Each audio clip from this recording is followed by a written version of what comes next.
여러분 안녕하십니까? KBS 9시 경남 뉴스입니다.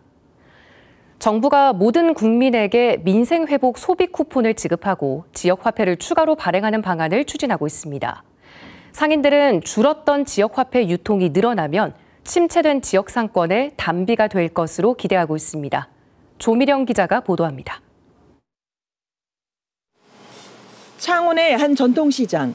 싱싱한 제철 과일과 생선이 판매대를 가득 채우고 있지만 지나가는 손님을 찾아보기 어렵습니다. 가게 문을 아예 닫은 빈 점포도 눈에 띕니다. 매연한 점포도 너무 많습니다. 네, 전통시장이 살아날 길이 아마 제가 봐서는 진짜 굉장히 힘든데 어떻게 좀 정부가 대책을 좀 세우든지. 민주당과 정부, 대통령실이 2차 추가 경정 예산을 통해 약 20조 원 규모의 소비 쿠폰을 전 국민에게 지급할 방침입니다. 경남의 소상공인 수는 46만 1천여 곳. 국민 개인당 지원 액수는 발표되지 않았지만 소상공인들에겐 가뭄의 단비 같은 소식입니다. 이 창원만 해도 상남이 가장 큰 상권인데 사람이 없습니다. 민생지원금이 풀려서 사실 그걸 소상인 가게에 다 써야 되지 않습니까? 소비가 활성화되고 그럼 가게는 이제 그 분위기는 살아날 것이다. 특히 소비 쿠폰이 지역 화폐로 지급되면 정부의 지역 화폐 추가 발행 계획과 맞물려 소비 진작 효과가 배가 될 전망입니다. 최근 3년 동안 국비 지원으로 발행된 경남의 지역사랑 상품권 규모는 2022년 9,147억 원에서 2023년 8,661억 원, 지난해 7,350억 원으로 줄었습니다.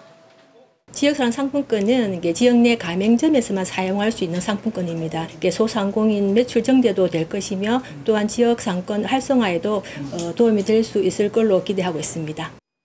경남의 지역사랑 상품권 가맹점은 24만 5천여 곳. 정부는 향후 인구 소멸 지역에서 발행하는 지역 화폐는 할인율을 더 높이기로 했습니다. KBS 뉴스 조미령입니다. 거제시 소상공인 단체 등이 시민 1인당 20만 원을 지급하는 민생회복지원금 조례안 의결을 촉구하는 서명운동을 시작했습니다. 대책위는 민생회복지원금이 지역경제 활성화와 골목상권 회복을 위한 정책이라며 서명 용지를 시의회에 제출할 예정입니다. 거제시의회는 오는 30일 해당 조례안을 심의할 예정입니다. 진주시가 공약 사업으로 450억 원을 들여 신진주 역세권 국도 2호선 연결 도로를 추진하고 있다는 보도 지난해 전해드렸는데요. 하지만 국도와 연결이 어려워지면서 계획이 일부 변경됐는데 이 과정에서 투자 심사도 없었고 예산 확보에도 어려움을 겪고 있었습니다. 손원혁 기자가 보도합니다. 신진주 역세권 일대 교통량을 분산시키기 위해 추진된 국도 2호선 연결도로 사업. 하지만 4년 전 국토교통부의 동의를 얻지 못해 국도 접속은 무산됐습니다.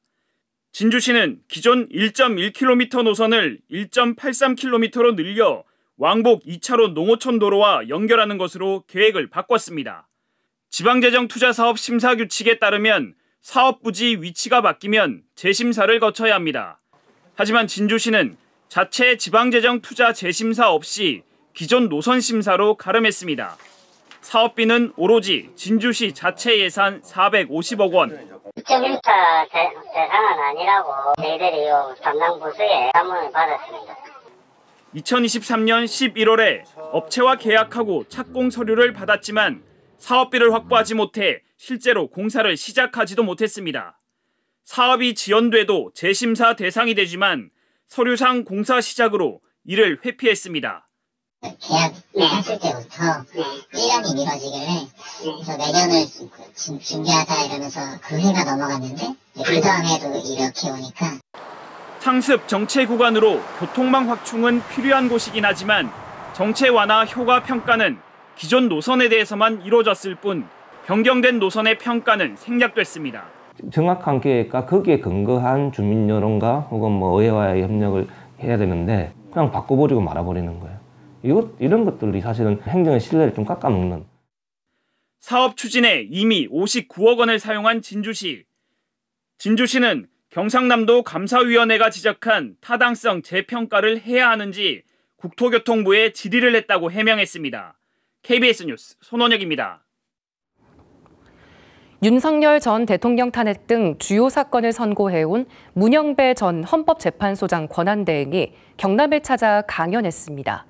민주주의 핵심은 관용과 자제라며 탄핵에 승복할 수 없는 이들의 의견도 존중받아야 한다고 강조했습니다. 김소영 기자가 보도합니다.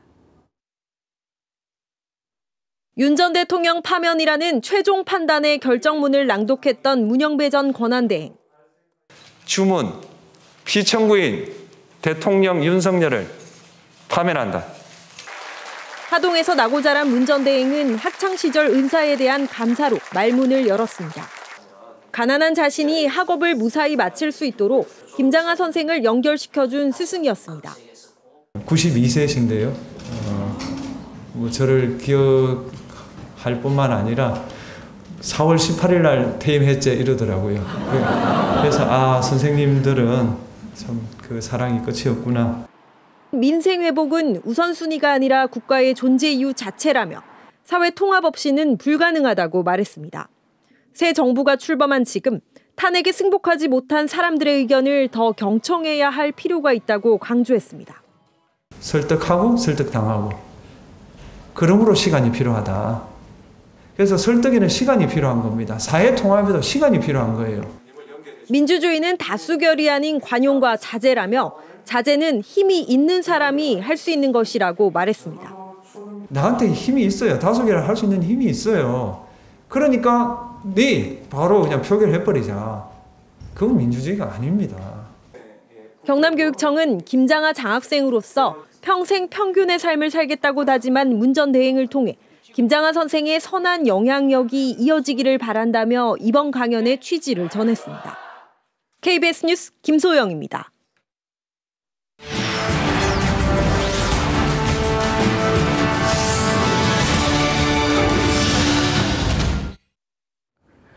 하나오션 하청 노사가 2024년 임단협에 잠정 합의했습니다. 금속노조 조선하청지회는 사내협력업체 협의회와 상여금 50% 인상과 산업재해 은폐 금지 등을 담은 임단협 잠정 합의안을 마련하고 조합원 총회 등을 거쳐 내일 사측과 최종 합의를 마무리할 방침입니다. 이에 따라 서울에서 90일 넘게 고공농성을 벌이던 김영수 조선하청 지회장도 내일 농성을 중단할 예정입니다. 거제경찰서는 반려견에 장난감총을 난사한 혐의로 20대 남성 3명을 조사하고 있습니다. 이들은 지난 8일 새벽 거제시 한 식당 마당에 있던 반려견 4마리에 장난감총 수백 발을 쏴 1마리를 죽게 하고 2마리를 다치게 한 혐의를 받고 있습니다. 경찰은 현역 군인 신분인 2명에 대해 사건을 군부대에 넘기는 한편 다른 1명을 동물보호법 위반과 주거침입 등 혐의로 입건했습니다. 오늘 오전 11시쯤 창원시 신촌동 한 공장에서 30대 노동자가 철제봉에 머리를 부딪혀 숨졌습니다. 사고 당시 공장에서는 절삭기계를 이용해 발전소용 철제봉을 깎는 작업이 진행되고 있었으며 경찰은 공장 관계자 등을 상대로 정확한 사고 경위를 조사하고 있습니다. 부산 시민단체 협의회가 지난 4일부터 경남과 부산에 거주하는 주민 1000여 명을 설문조사한 결과 40%가량이 행정통합이 필요하다, 19%가량은 매우 필요하다고 응답했습니다.